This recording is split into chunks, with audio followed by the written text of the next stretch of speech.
Yun, pasukan ulit. Pasok ulit tayo. Tayo tayo kung makakailang customer. Sana may customer na maayos. Yan na lang ang buhay ng mga masahista ngayon eh. Wala makakuha ng customer na mabait.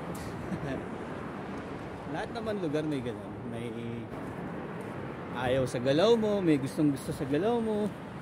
Pero sa mga pinanggalingan ko, lahat ng galaw ko gusto nila eh. Dito lang talaga. Ano kasi, probinsya to eh. So, province na province. So, kailangan pagkampante talaga. Kasi minsan gusto nila, may ayaw nila yung galaw mo.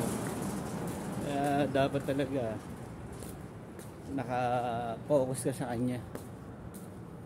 Ganon eh. Ganon yung dalas mangyayari ngayon. Kaya nagkaka-complain. Taas na rin kasi no, bayad.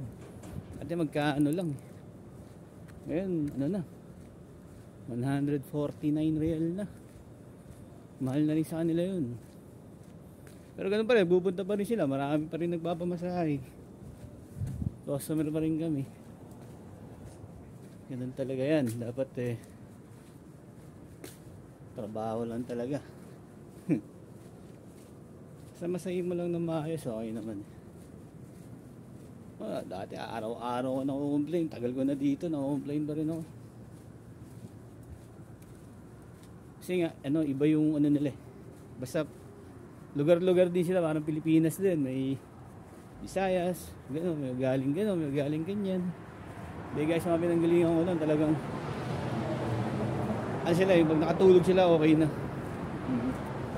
Ito medyo mabigat. Hanggang huling segundo nakabantay sila sa galaw mo. Kaya dapat professional ka talaga. Professional move lang talaga dapat. Ganun talaga.